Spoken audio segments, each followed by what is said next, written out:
Average Pat's Movie Reviews.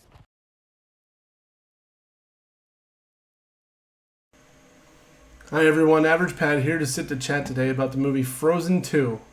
And to quote the first one, let it go, and to quote the second one, into the unknown. I don't know where my first review saved at, so unfortunately it did not post like I thought it had, so this is my attempt to recoup that. I apologize for the delay, and need to start being a little bit more careful while experimenting with my new Adobe program. In other words, I messed up and I apologize for that. Frozen 2 is the sequel, the long-awaited sequel to the Disney success Frozen, obviously, which starred Kristen Bell and Idina Menzel as Anna and Elsa, and also brings back Josh Gad, Jonathan Groff, and the whole cast of lovable people, introducing a few new ones and a new storyline. In the first one, we saw Queen Elsa come to terms with her innate ability to make things freeze, to be able to control the weather, to be able to, manipulate things that shouldn't normally be manipulated by anyone. We saw the story of how their parents, Anna and Elsa's parents, who are the king and queen of Arendelle, the fictional city they live in, the fictional village they live in, were lost at sea many, many years before they came to realization of just how powerful Elsa would become. Turns out in the first one we didn't find out how powerful Elsa could become. We found that out in this movie. She hears the call of the spirits and wakens up a disturbing force of nature that seeks to, I don't really know how to describe it, seeks to pretty much create balance with all the nature's elements, fire, earth, water, and air. It kind of reminded me very similarly of the storyline of the fifth element, the four elements, and what was the fifth element, and what was there to bring balance to all of nature. Do we know if Elsa was? Do we know if Anna was? Do we know if Sven and Kristoff or Olaf was? We don't really know, and this story gets into the whole story. This movie gets into the whole story of who is and how they became that way and why they are that way. It's a lot darker than the first one, which surprised me. Which, in my eyes, and a couple friends of mine actually made it a little bit better. The one thing that I noticed right away, walking out of the theater, is there's no earworm. There's no song that really sticks with you like "Let It Go" did from the first one. Into the Unknown's a great song. It's hits the notes when it needs to in the movie. Seems a little bit long at sometimes, but it's not as catchy a tune as the first one. So I think Disney missed the ball on that one.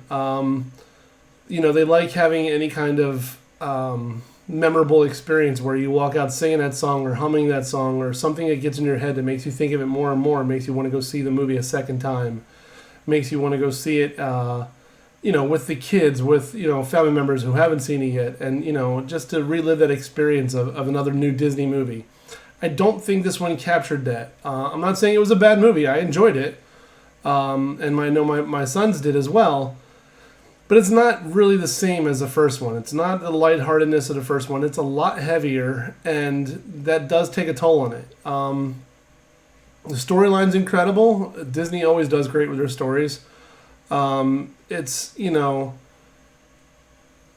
way they do stuff is just, it's typical Disney. They find a good storyline. They make it cuter with the Disney touch.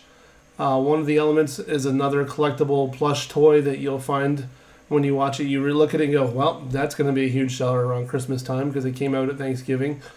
And it's okay. It's a Disney version of stuff. My kids have stuffed Sven from the first one. They have plush Anna and Elsa. So it wouldn't surprise me if Santa brought them plush stuffed animals from this movie. It just seems very fitting. Overall, though, with the darker theme of it, I do think it lost a lot of the kids that were in the theater.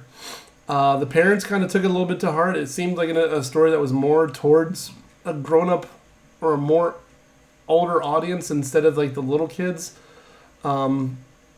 Obviously, the first one wasn't exactly super kid-friendly with, true love's kiss being the only way to save somebody from dying.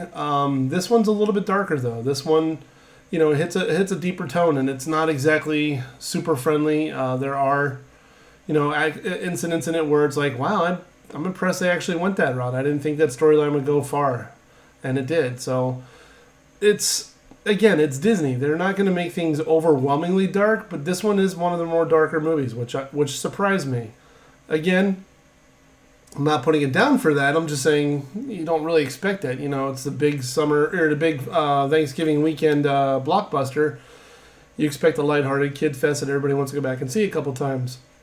Everybody I know who went and saw it once, including myself. I don't know anybody who's actually gone back to see it a couple times. Which surprises me. It's this weekend, according to IMDb, it's got 34.7 million this weekend. So it's still doing decent. It's been out for 3 weeks now. It's a good movie. It's, just not, I don't think it's quite the blockbuster they expected it to be, even though it had a phenomenal start. Obviously, they'll probably find a way to make another sequel to it, but who's going to complain about that? It's Disney.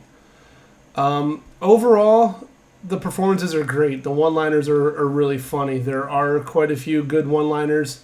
Not as many given by Olaf this time. There are quite a few overall throughout the whole movie that come when they need to. There's zingers. There's one-lines that just catch you and make you giggle or make you smile.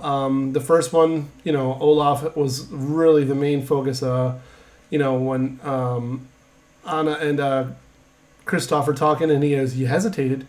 No, I didn't. The way he points at little dramatic scenes like that, or when he walks through the icicle. Oh, look at that! I've been impaled. Little comments like that, which are just off the cuff one-liners. The song about in summer, about jumping over puddles and stuff along those lines. A lot of heavy one-liners for him. There were some for him, but there were some for everybody else in this movie, which I think was better to spread it around. It made it a lot more fun. Again, overall, I enjoyed the movie. I thought it was good. It's not the light fare that you would expect. Like I said, it's a lot heavier, but it doesn't take away from it. It's still a very good movie. Overall, the rating for this would be a 4.25 out of 5. Like I said, it's a little bit darker, not quite as much as I expected it to be, not quite as lighthearted as I expected it to be, but overall, I enjoyed it very much. So I'll give it a 4.25 out of 5. And if you get a chance to see it in the theater, go do it. I saw it in IMAX. Obviously, IMAX is my preferred choice for blockbuster movies. I like seeing as big as I can. You get a lot more of the detail, especially in an animated movie like this.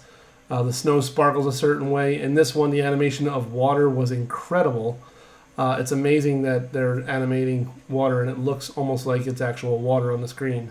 So it's quite impressive. The cinematography for a cartoon is exceptional. They have everything based the way it should be, and it doesn't take away from anything at all. Overall, I would say if you get a chance, go see it, enjoy it, have a great time with it. Take the kids. If you don't see it in the theater, don't sweat it. It'll be out really soon, and it's definitely well worth the watch. If you enjoy this or any of my reviews, please like them on Facebook. Spread the word. Let everybody you know. Subscribe to my YouTube page. Like it. Subscribe to it. Hit that little notification bell. That way you know whenever I post new ones.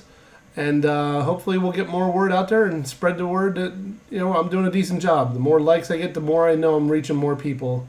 And that helps me out a lot. So please let everybody know if you enjoy it. I hope you do.